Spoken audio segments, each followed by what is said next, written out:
ಪ್ರಗತಿ ತಿಳಿ ಕನ್ನಡ ಗದ್ಯ ಭಾಗ 4 ಬಸ್ ಪ್ರಯಾಣದ ಸುಖ ದುಃಖಗಳು ಪ್ರಶ್ನೋತ್ತರಗಳು. ಕೆಳಗಿನ ಕವಿಗಳ ಜನ್ಮಸ್ಥಳ, ಕಾಲ, ಬಿರುದು ಅಥವಾ ಪ್ರಶಸ್ತಿಗಳನ್ನು ಕುರಿತು ವಾಕ್ಯ ರೂಪದಲ್ಲಿ ಬರೆಯಿರಿ. ಕೃತಿಕಾರರ ಪರಿಚಯ. ವೀರೇಂದ್ರ ಸಿಂಪಿ. ವೀರೇಂದ್ರ ಸಿಂಪಿ ಅವರು ವಿಜಯಪುರ ಜಿಲ್ಲೆಯ ಇಂಡಿ ತಾಲೂಕಿನ ಚಡಚಣದಲ್ಲಿ 1938ರಲ್ಲಿ ಜನಿಸಿದರು. ಕಾಗದದ ಚೂರು, ಭಾವ ಮೈದನ, ಸ್ವಚ್ಛಂದ ಮನದ ಸುಳಿದಾಟ ಮತ್ತು ಪರಿಸರ ಸ್ಪಂದನ ಇವರ ಪ್ರಮುಖ ಪ್ರಬಂಧ ಸಂಕಲನಗಳಾಗಿವೆ. ಇವರ ಜನಪ್ರಿಯ ಕೃತಿಯಾದ ಭಾವ ಮೈದನಕ್ಕೆ ಕರ್ನಾಟಕ ಸಾಹಿತ್ಯ ಅಕಾಡೆಮಿ ಪ್ರಶಸ್ತಿ ಲಭಿಸಿದೆ. ಲೇಖಕರಾದ ವೀರೇಂದ್ರ ಸಿಂಪಿಯವರು ಪ್ರಸ್ತುತ ತರಗತಿಯಲ್ಲಿ ಅಧ್ಯಯನಕ್ಕಿರುವ ಬಸ್ಸು ಪ್ರಯಾಣದ ಸುಖ ದುಃಖಗಳು ಪ್ರಬಂಧವನ್ನು ಕನ್ನಡ ಸಾಹಿತ್ಯ ಪರಿಷತ್ ಪ್ರಕಟಿಸಿರುವ ಆಯ್ದ ಲಲಿತ ಪ್ರಬಂಧಗಳು ಕೃತಿಯಿಂದ ಆರಿಸಿಕೊಳ್ಳಲಾಗಿದೆ. ಪ್ರಶ್ನೆಗಳು. ಮುಖ್ಯ ಪ್ರಶ್ನೆ 1. ಬಿಟ್ಟ ಸ್ಥಳವನ್ನು ನೀಡಿರುವ 4 ಆಯ್ಕೆಗಳಲ್ಲಿ ಸರಿಯಾದದ್ದನ್ನು ಆಯ್ಕೆ ಮಾಡಿ ಉತ್ತರಿಸಿ. ವಾಕ್ಯ 1. ವೀರೇಂದ್ರ ಸಿಂಪಿ ಅವರಿಗೆ ಪ್ರಯಾಣವೆಂದರೆ ಡ್ಯಾಶ್. ಆಯ್ಕೆಗಳು: ಪ್ರಾಯಸದ ವಿಷಯ, ಸುಖ ಪ್ರಸಂಗ, ಸೋಕಿಯ ಪ್ರಸಂಗ, ದುಗಡದ ಪ್ರಸಂಗ. ಸರಿಯಾದ ಆಯ್ಕೆ ಆ. ಸುಖ ಪ್ರಸಂಗ. ವೀರೇಂದ್ರ ಸಿಂಪಿ ಅವರಿಗೆ ಪ್ರಯಾಣವೆಂದರೆ ಸುಖ ಪ್ರಸಂಗ. ವಾಕ್ಯ 2. ಬಸ್ ಪ್ರಯಾಣಿಕರ ಚರ್ಚೆಯಲ್ಲಿ ಡ್ಯಾಶ್ ಮುಖ್ಯವಾಗಿರುತ್ತದೆ. ಆಯ್ಕೆಗಳು: ಸಮಸ್ಯೆ, ಮಾತು, ವಿಷಯ, ಅಭಿಪ್ರಾಯ. ಸರಿಯಾದ ಉತ್ತರ ಆ. ಮಾತು. ಬಸ್ ಪ್ರಯಾಣಿಕರ ಚರ್ಚೆಯಲ್ಲಿ ಮಾತು ಮುಖ್ಯವಾಗಿರುತ್ತದೆ. ವಾಕ್ಯ 3. ಲೇಖಕರು ಬಸ್ಸಿನಿಂದ ಲಘು ಬಗೆಯಿಂದ ಇಳಿದಿದ್ದು ಡ್ಯಾಶ್. ಆಯ್ಕೆಗಳು: ಚಹಾ ಕುಡಿಯಲು, ಚುರುಮುರಿ ತಿನ್ನಲು, ಟಿಕೆಟ್ ಪಡೆಯಲು, ದಾರಿ ತಪ್ಪಿದ್ದುದಕ್ಕೆ. ಸರಿಯಾದ ಉತ್ತರ ಈ. ದಾರಿ ತಪ್ಪಿದ್ದುದಕ್ಕೆ.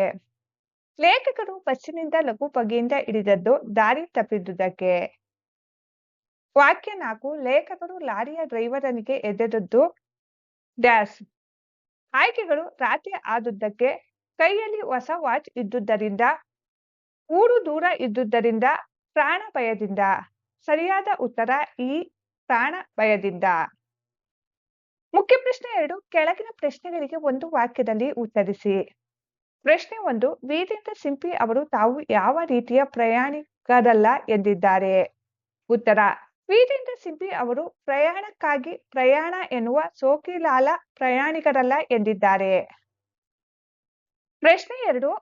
ಲೇಖಕರು ಬಸ್ಸಿಗೆ ಕಾಯುವುದು ಯಾವುದಕ್ಕೆ ಸಮ ಎಂದಿದ್ದಾರೆ. ಉತ್ತರ: ಲೇಖಕರು ಬಸ್ಸಿಗೆ ಕಾಯುವುದನ್ನು ಒಂಟಿಗಾಲಿನ ಮೇಲೆ ನಿಂತು ಶಿವನನ್ನು ಕುರಿತು ತಪಸ್ಸನ್ನು ಗೈದಂತೆಯೇ ಸರಿ ಎಂದಿದ್ದಾರೆ.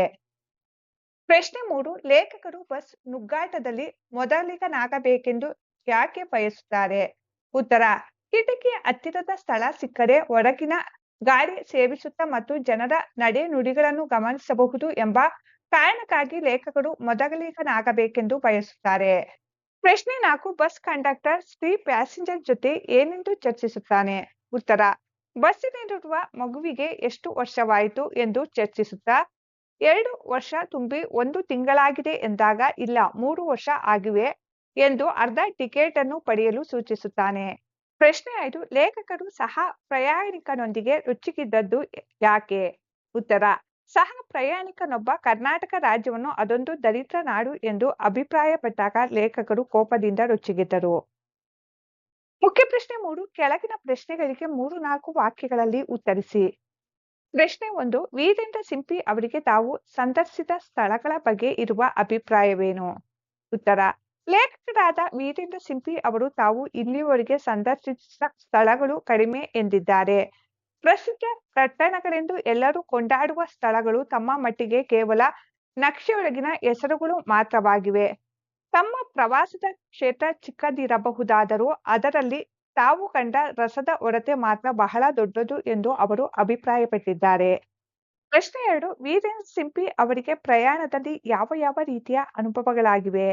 ಉತ್ತರ: ಲೇಖಕರಾದ ವೀರೇಂದ್ರ ಸಿಂಪಿ ಪ್ರವಾಸದಲ್ಲಿ ಅತ್ತಿದ್ದಾರೆ, ನಕ್ಕಿದ್ದಾರೆ ಹಾಗೂ ಹಲವು ಬಾರಿ ನಗೆ ಪಾಟಲಿಗೀಡಾದ ವ್ಯಕ್ತಿಯೂ ಆಗಿದ್ದಾರೆ. ಜೀವನದಲ್ಲಿ ಹೀರೋ ಆಗಿದ್ದಂತೆಯೇ ಜೀರೋ ಕೂಡ ಆದ ಪ್ರಸಂಗಗಳು ಇಲ್ಲದಿಲ್ಲ. ಪರೀಕ್ಷೆಗಾಗಿ ಪರೀಕ್ಷಾ ವಿದ್ಯಾರ್ಥಿಯು ಪಟ್ಟ ದುಗುಡವನ್ನೇ ಪ್ರತಿ ಪ್ರವಾಸವೂ ಅವರಿಗೆ ಹೊತ್ತು ತಂದಿದೆ.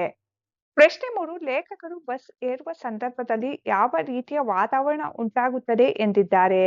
ಉತ್ತರ: ಲೇಖಕರು ಬಸ್ ಏರುವ ಸಂದರ್ಭದಲ್ಲಿ ಕ್ಯೂ ಮಾಯವಾಗಿ ಅಲ್ಲಿ ಅಕ್ಷರಶಃ ಕುರುಕ್ಷೇತ್ರವೇ ಪ್ರಾರಂಭವಾಗುತ್ತದೆ. ಕಿತ್ತಾಟ, ಗುದ್ದಾಟ, ಚೀರಾಟ ಮತ್ತು ಹೋರಾಟಗಳೆಲ್ಲ ನಡೆದು ಒಬ್ಬರ ಶರ್ಟ್ ಹರಿದರೆ ಮತ್ತೊಬ್ಬರ ಉಸಿರು ನಿಲ್ಲುವ ಹಾಗೂ ಬೆರಳು ಕತ್ತರಿಸಿ ಹೋಗುವಂತಹ ಗೊಂದಲದ ವಾತಾವರಣ ನಿರ್ಮಾಣವಾಗುತ್ತದೆ ಎಂದು ವಿವರಿಸಿದ್ದಾರೆ. ಈ ಭೀಕರ ನುಗ್ಗಾಟದಲ್ಲಿ ಚೀರಾಟಕ್ಕಾಗಲಿ ಅಥವಾ ಸ್ತ್ರೀಯರ ಆರ್ತಸ್ವರಕ್ಕಾಗಲಿ ಯಾರೂ ಕೂಡ ಮಣಿಯುವುದಿಲ್ಲ ಎಂದಿದ್ದಾರೆ. ಪ್ರಶ್ನೆ 4. ಲೇಖಕರು ಬಸ್ಸಿನ ಕಿಟಕಿಯ ಬಳಿ ಆಸನದಲ್ಲಿ ಕೂರಲು ಬಯಸಿದ್ದು ಯಾಕೆ? ಉತ್ತರ: ಕಿಟಕಿಯ ಹತ್ತಿರದ ಸ್ಥಳ, ಹೊರಗಿನ ಗಾಳಿಯೂ ಬೀಸುತ್ತದೆ, ಒಳಗಿನ ಜನಸಂಪರ್ಕವೂ ತಪ್ಪಿರುವುದಿಲ್ಲ. ಹಾಗೆ ಕಿಟಕಿಯ ಹತ್ತಿರ ಕುಳಿತು ಜನರ ನಡೆ ನುಡಿಗಳನ್ನು ಗಮನಿಸುವುದು, ಬೇಸರವಾದಾಗ ಹೊರಗಿನ ಪ್ರಕೃತಿಯ ಉಪಾಸಕನಾಗಿ ನಿಲ್ಲಬಹುದು ಎಂದು ಲೇಖಕರು ಬಸ್ಸಿನ ಕಿಟಕಿಯ ಬಳಿ ಆಸನದಲ್ಲಿ ಕೂರಲು ಬಯಸಿದ್ದು. ಪ್ರಶ್ನೆ 5. ಬಸ್ಸಿನಲ್ಲಿ ಯಾವ ಯಾವ ವಿಷಯಗಳ ಮೇಲೆ ಮಾತುಕತೆ ನಡೆಯುತ್ತವೆ? ಉತ್ತರ: ಭಾರತದ ವಿದೇಶ ನೀತಿಯಿಂದ ಹಿಡಿದು ಹಳ್ಳಿಯ ಗ್ರಾಮ ಪಂಚಾಯಿತಿಯ ಚುನಾವಣೆಯವರೆಗೆ, ಶಿಕ್ಷಣದ ಅಧೋಗತಿಯಿಂದ ಜನರ ನೈತಿಕ ಅಧಃಪತನದವರೆಗೆ ಮಾತನ್ನು ಜಗಿಯಾಡಲಾಗುತ್ತದೆ. ಒಂದು ಸಾರಿ ಎಲ್ಲಿಯೋ ಪ್ರಾರಂಭವಾದ ಮಾತು ಮತ್ತೆಲ್ಲಿಯೋ ಮುಗಿಯುತ್ತದೆ. ಮುಖ್ಯ ಪ್ರಶ್ನೆ 4. ಕೆಳಗಿನ ಪ್ರಶ್ನೆಗಳಿಗೆ 8-10 ವಾಕ್ಯಗಳಲ್ಲಿ ಉತ್ತರಿಸಿ. ಪ್ರಶ್ನೆ 1. ಲೇಖಕರಿಗೆ ಲಾರಿ ಪ್ರಯಾಣದಲ್ಲಿ ಯಾವ ಅನುಭವಗಳಾದವು? ಉತ್ತರ: ಒಮ್ಮೆ ಬಸ್ ತಪ್ಪಿ ಹೋಗಿ ಮಧ್ಯರಾತ್ರಿಯಲ್ಲಿ ಲಾರಿಯ ಹಾದಿಯನ್ನು ಕಾಯಬೇಕಾದ ಅನಿವಾರ್ಯತೆ ಲೇಖಕರಿಗೆ ಎದುರಾಯಿತು. ಒಂದು ಲಾರಿ ಬಂದಾಗ ಅನಿವಾರ್ಯವಾಗಿ ಅದರಲ್ಲಿ ಕುಳಿತುಕೊಂಡರು. ಲಾಯಿತಿನ ಬೆಳಕಿನಲ್ಲಿ ಡ್ರೈವರ್ ನೋಟವು ಆತಂಕವನ್ನುಂಟು ಮಾಡಿತು. ಕೈಯಲ್ಲಿ ಹೊಸ ವಾಚು ಮತ್ತು ಕಿಸೆಯಲ್ಲಿ 60-70 ರೂ ಹಣವಿದ್ದುದರಿಂದ ಈ ಹಣದ ಆಸೆಗಾಗಿ ನನ್ನನ್ನು ಕಡೆದು ತುಂಡು ಮಾಡಿ ರೋಡ್ ಬದಿಗೆ ಒಗೆದರೆ ಗತಿ ಏನು ಎಂಬ ಪ್ರಾಣಭಯ ಶುರುವಾಯಿತು. ಪ್ರತಿ 10 ನಿಮಿಷಕ್ಕೊಮ್ಮೆ ಡ್ರೈವರ್ ಕಡೆಗೆ ದೃಷ್ಟಿ ಹಾಯಿಸುತ್ತಿದ್ದ ಲೇಖಕರ ಎದೆ ಡವಡವ ಎಂದು ಬಡಿದುಕೊಳ್ಳುತ್ತಿತ್ತು. ತಾವಿಳಿಯಬೇಕಾದ ಸ್ಥಳ ಬರುವವರೆಗೂ ಜೀವದಲ್ಲಿ ಜೀವವಿರಲಿಲ್ಲ ಎಂದು ಲೇಖಕರು ಲಾರಿಯ ಅನುಭವವನ್ನು ವಿವರಿಸಿದ್ದಾರೆ. ಪ್ರಶ್ನೆ ಸಂಖ್ಯೆ 2. ವೀರೇಂದ್ರ ಸಿಂಪಿ ಅವರಿಗೆ ಬಸ್ ಪ್ರಯಾಣದಲ್ಲಿ ಆದ ಸುಖ ದುಃಖಗಳನ್ನು ಸಂಗ್ರಹಿಸಿ ಬರೆಯಿರಿ. ಉತ್ತರ: ಲೇಖಕರಾದ ವೀರೇಂದ್ರ ಸಿಂಪಿ ಅವರಿಗೆ ಬಸ್ ಪ್ರಯಾಣವೆಂದರೆ ಸುಖ ದುಃಖಗಳ ಹಾಗೂ ಮಜದ ಅನುಭವಗಳ ಸುಂದರ ಸಂಗಮವಾಗಿದೆ. ಬಸ್ ಬಂದ ಕೂಡಲೇ ಹತ್ತಲು ನಡೆಯುವ ತಳ್ಳಾಟ, ಗುದ್ದಾಟ ಹಾಗೂ ಚೀರಾಟದ ನುಗ್ಗಾಟದ ವಾತಾವರಣವು ಪ್ರಯಾಣಿಕರಿಗೆ ದೊಡ್ಡ ಯಾತನೆಯನ್ನು ಉಂಟು ಮಾಡುತ್ತದೆ. ಆದರೆ ಇಷ್ಟೆಲ್ಲ ಕಷ್ಟಗಳನ್ನು ಎದುರಿಸಿ ಬಸ್ಸನ್ನು ಹತ್ತಿದಾಗ ಕೊಲಂಬಸ್ ಅಮೆರಿಕವನ್ನು ಕಂಡಂತೆ ಸಾತ್ವಿಕ ಆನಂದ ದೊರೆಯುತ್ತದೆ. ಕಿಟಕಿಯ ಹತ್ತಿರ ಆಸನ ಸಿಕ್ಕಾಗ ಹೊರಗಿನ ತಂಪಾದ ಗಾಳಿಯನ್ನು ಸೇವಿಸುತ್ತಾ ಪ್ರಕೃತಿಯ ಸೌಂದರ್ಯವನ್ನು ಆಸ್ವಾದಿಸುವುದು ದೊಡ್ಡ ಸುಖವಾಗಿದೆ. ಪ್ರಯಾಣದ ಸಮಯದಲ್ಲಿ ಸಹ ಪ್ರಯಾಣಿಕರೊಂದಿಗೆ ವಿವಿಧ ವಿಷಯಗಳ ಕುರಿತು ನಡೆಯುವ ಹರಟೆ ಮತ್ತು ಚರ್ಚೆಗಳು ಬೇಸರವನ್ನು ದೂರ ಮಾಡುತ್ತವೆ. ಒಟ್ಟಾರೆಯಾಗಿ ಬಸ್ ಪ್ರಯಾಣದ ನೂಕು ನುಗ್ಗಾಟಗಳು ದುಃಖವಾದರೂ ಅಲ್ಲಿ ಸಿಗುವ ಜನರ ಹೊಸ ಒಡನಾಟ ಮತ್ತು ಅನುಭವಗಳು ಲೇಖಕರಿಗೆ ಮೋಜಿನ ವಿಷಯವಾಗಿದೆ. ಮುಖ್ಯ ಪ್ರಶ್ನೆ 5. ಸಂದರ್ಭದೊಡನೆ ವಿವರಿಸಿರಿ. ವಾಕ್ಯ 1. ಈ ಕೂಸು ನಿಮ್ದೇ ಏನ್ರಿ? ಆಯ್ಕೆ: ಈ ವಾಕ್ಯವನ್ನು ಲೇಖಕರಾದ ವೀರೇಂದ್ರ ಸಿಂಪಿ ಅವರು ಬರೆದಿರುವ ಆಯ್ದ ಲಲಿತ ಪ್ರಬಂಧಗಳು ಕೃತಿಯಿಂದ ಆಯ್ದ ಬಸ್ಸು ಪ್ರಯಾಣದ ಸುಖ ದುಃಖಗಳು ಎಂಬ ಗದ್ಯಭಾಗದಿಂದ ಆಯ್ದುಕೊಳ್ಳಲಾಗಿದೆ. ಸಂದರ್ಭ: ಬಸ್ ಹೊರಟು ನಿಂತ ನಂತರ ಕಂಡಕ್ಟರ್ ಎಲ್ಲಾ ಪ್ರಯಾಣಿಕರ ಟಿಕೆಟ್ ತಪಾಸಣೆ ಮಾಡುವಾಗ ಬಸ್ಸಿನಲ್ಲಿದ್ದ ಸ್ತ್ರೀ ಪ್ರಯಾಣಿಕಳೊಬ್ಬಳೊಂದಿಗೆ ಮಗುವಿನ ಟಿಕೆಟ್ ವಿಷಯವಾಗಿ ಮಾತನಾಡುವ ಸಂದರ್ಭದಲ್ಲಿ ಈ ಮಾತು ಬರುತ್ತದೆ. ಸ್ವಾರಸ್ಯ: ಬಸ್ಸಿನಲ್ಲಿ ಪ್ರಯಾಣಿಸುವಾಗ ಮಹಿಳೆಯೊಬ್ಬಳ ಬಳಿ ಇರುವ ಮಗುವಿಗೆ ಎಷ್ಟು ವಯಸ್ಸಾಗಿದೆ ಎಂದು ವಿಚಾರಿಸಿ ಅರ್ಧ ಟಿಕೆಟ್ ಪಡೆಯಲು ಕಂಡಕ್ಟರ್ ವಾದ ಮಾಡುವುದನ್ನು ಹಾಗೂ ಪ್ರಯಾಣಿಕರು ಅದಕ್ಕೆ ನೀಡುವ ಹಾಸ್ಯಭರಿತ ಪ್ರತಿಕ್ರಿಯೆಯನ್ನು ಲೇಖಕರು ಇಲ್ಲಿ ಮನಮುಟ್ಟುವಂತೆ ವಿವರಿಸಿದ್ದಾರೆ. ವಾಕ್ಯ 2. ಕರ್ನಾಟಕದ ಬಗ್ಗೆ ನಿಮ್ಮ ಅಭಿಪ್ರಾಯವೇನು? ಆಯ್ಕೆ: ಈ ವಾಕ್ಯವನ್ನು ಲೇಖಕರಾದ ವೀರೇಂದ್ರ ಸಿಂಪಿ ಅವರು ಬರೆದಿರುವ ಆಯ್ದ ಲಲಿತ ಪ್ರಬಂಧಗಳು ಕೃತಿಯಿಂದ ಆಯ್ದ ಬಸ್ ಪ್ರಯಾಣದ ಸುಖ ದುಃಖಗಳು ಎಂಬ ಗದ್ಯಭಾಗದಿಂದ ಆಯ್ದುಕೊಳ್ಳಲಾಗಿದೆ. ಸಂದರ್ಭ: ಲೇಖಕರು ಬಸ್ ಪ್ರಯಾಣದ ವೇಳೆ ಆಂಧ್ರ ನಾಡಿನ ಮುತ್ತುಗಾರನೊಡನೆ ಮಾತುಕತೆ ಹೂಡಿದ ಸಂದರ್ಭವಾಗಿದೆ. ದೇಶದ ಸಮಸ್ಯೆಯ ಮೇಲೆ ತಮ್ಮ ತಮ್ಮ ವೈಯಕ್ತಿಕ ಅಭಿಪ್ರಾಯ ಮಂಡಿಸಿದ ಬಳಿಕ ನಮ್ಮ ಸಮೀಪದ ವಿಷಯವೇ ಬಂತು. ನೀವು ದೇಶವೆಲ್ಲ ಸುತ್ತಿದ್ದೀರಿ, ಕರ್ನಾಟಕದ ಬಗ್ಗೆ ನಿಮ್ಮ ಅಭಿಪ್ರಾಯವೇನು ಎಂದು ಪ್ರಾಂತೀಯ ಅಭಿಮಾನದ ಪ್ರಶ್ನೆ ಕೇಳಿದರು. ಸ್ವಾರಸ್ಯ: ಬಸ್ಸಿನ ದೀರ್ಘ ಪ್ರಯಾಣದಲ್ಲಿ ಏಕತಾನತೆಯನ್ನು ಕಳೆದುಕೊಳ್ಳಲು ಪ್ರಯಾಣಿಕರ ನಡುವೆ ನಡೆಯುವ ಹರಟೆಗಳು ಎಂಥ ಭೀಕರ ವಿಷಯಗಳಿಗೂ ತಿರುಗಬಹುದು ಎಂಬುದನ್ನು ಇದು ತೋರಿಸುತ್ತದೆ. ವಾಕ್ಯ 3. ಬಸ್ಸಿನ 40 ಮುಖಗಳು ನನ್ನನ್ನು ದಿಟ್ಟಿಸಿ ನೋಡುತ್ತಿದ್ದವು. ಆಯ್ಕೆ: ಈ ವಾಕ್ಯವನ್ನು ಲೇಖಕರಾದ ವೀರೇಂದ್ರ ಸಿಂಪಿ ಅವರು ಬರೆದಿರುವ ಆಯ್ದ ಲಲಿತ ಪ್ರಬಂಧಗಳು ಕೃತಿಯಿಂದ ಆಯ್ದ ಬಸ್ ಪ್ರಯಾಣದ ಸುಖ ದುಃಖಗಳು ಎಂಬ ಗದ್ಯ ಭಾಗದಿಂದ ಆಯ್ದುಕೊಳ್ಳಲಾಗಿದೆ. ಸಂದರ್ಭ: ಲೇಖಕ ಬಸ್ ತಪ್ಪಿ ಹೋಗಿ ರಾತ್ರಿ ಹೋಟೆಲ್ನಲ್ಲಿ ಚಹಾ ಕುಡಿದು ಅಚಾತುರ್ಯದಿಂದ ತಪ್ಪು ಬಸ್ ಹತ್ತಿ ಆಮೇಲೆ ಅದು ತಾವಿದ್ದ ಊರಿಗೆ ವಾಪಸ್ ಹೊರಟಿದೆ ಎಂದು ತಿಳಿದು ಇಳಿಯುವ ಸಂದರ್ಭದಲ್ಲಿ ಈ ಘಟನೆ ನಡೆಯುತ್ತದೆ. ಸ್ವಾರಸ್ಯ: ಅಂಜು ಕುದುರೆಯಂತೆ ತಪ್ಪು ಬಸ್ ಹತ್ತಿ ಸಿಕ್ಕಿ ಹಾಕಿಕೊಂಡ ಲೇಖಕರು ಕಂಡಕ್ಟರ್ಗೆ ತಿಳಿಸಿ ತರಾತುರಿಯಲ್ಲಿ ಕೆಳಗೆ ಇಳಿದಾಗ ಬಸ್ಸಿನಲ್ಲಿದ್ದ ಎಲ್ಲಾ ಪ್ರಯಾಣಿಕರು ತಮ್ಮನ್ನೇ ವಿಚಿತ್ರವಾಗಿ ದಿಟ್ಟಿಸಿ ನೋಡಿ ಅಪಹಾಸ್ಯ ಮಾಡಿದ ಮುಜುಗರದ ಹಾಗೂ ನಗೆ ಪಾಟಲಿನ ಪ್ರಸಂಗವನ್ನು ಇದು ಅತ್ಯಂತ ಸ್ವಾರಸ್ಯಕರವಾಗಿ ತಿಳಿಸುತ್ತದೆ. ಭಾಷಾಭ್ಯಾಸ: ಭಾಷಾಭ್ಯಾಸದಲ್ಲಿನ ಮುಖ್ಯ ಪ್ರಶ್ನೆ 1. ಕೆಳಗಿನ ಪದಗಳನ್ನು ಬಿಡಿಸಿ ಬರೆದು ಸಂಧಿಯ ಹೆಸರನ್ನು ತಿಳಿಸಿ. ಸ್ವೇಚ್ಛಾಚಾರ: ಸ್ವೇಚ್ಛ ಪ್ಲಸ್ ಆಚಾರ ಸವರ್ಣ ದೀರ್ಘ ಸಂಧಿ.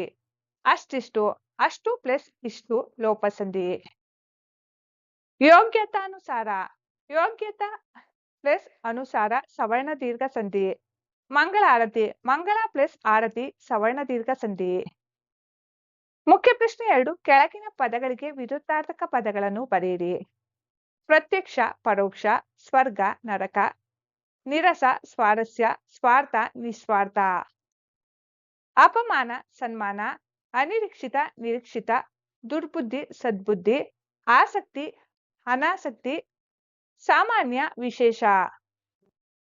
ಮುಖ್ಯ ಪ್ರಶ್ನೆ 3. ಕೆಳಗಿನ ಪದಗಳನ್ನು ಸ್ವಂತ ವಾಕ್ಯದಲ್ಲಿ ಬಳಸಿ ಬರೆಯಿರಿ. ಸಾತ್ವಿಕ ಸ್ವಂತ ವಾಕ್ಯ: ಜ್ಞಾನ ಮತ್ತು ಯೋಗದಿಂದ ಮನಸ್ಸಿಗೆ ಸಾತ್ವಿಕ ಆನಂದ ದೊರೆಯುತ್ತದೆ.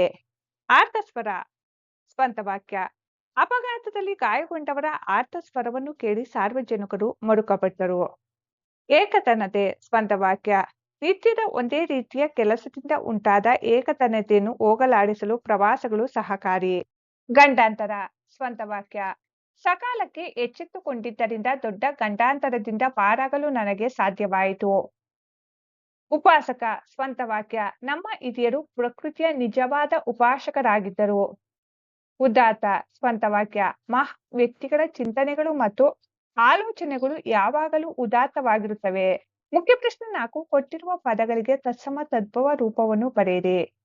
ನಕಾಶೆ ನಕ್ಷೆ, ಕ್ಷಣ ಕ್ಷಣ, ಸ್ಥಾನ ಸ್ಥಾನ, ಮೊಗ ಮುಖ, ಆಸೆ ಆಸ, ಪ್ರಯಾಣ ಪಯಣ. ಮುಖ್ಯ ಪ್ರಶ್ನೆ 5. ಕೊಟ್ಟಿರುವ ಪದಗಳಲ್ಲಿ ಕರ್ತೃ ಕರ್ಮ ಹಾಗೂ ಕ್ರಿಯಾಪದಗಳನ್ನು ಗುರುತಿಸಿ. 1. ಕಂಡಕ್ಟರನು ತಲೆಗಳನ್ನು ಎಣಿಸುತ್ತಾನೆ. ಕರ್ತೃಪದ ಕಂಡಕ್ಟರನು, ಕರ್ಮಪದ ತಲೆಗಳನ್ನು, ಕ್ರಿಯಾಪದ ಎಣಿಸುತ್ತಾನೆ. 2. ತೇನ್ಸಿಂಗ್ ಎವರೆಸ್ಟನ್ನು ಹತ್ತಿದನು. ಕರ್ತೃಪದ ತೇನ್ಸಿಂಗ್, ಕರ್ಮಪದ ಎವರೆಸ್ಟನ್ನು, ಕ್ರಿಯಾಪದ ಹತ್ತಿದನು. ಮುಖ್ಯ ಪ್ರಶ್ನೆ 6. ಕೊಟ್ಟಿರುವ ಅನ್ಯದೇಶೀಯ ಪದಗಳಿಗೆ ಕನ್ನಡದ ಸಮಾನಾರ್ಥಕ ಪದಗಳನ್ನು ಬರೆಯಿರಿ.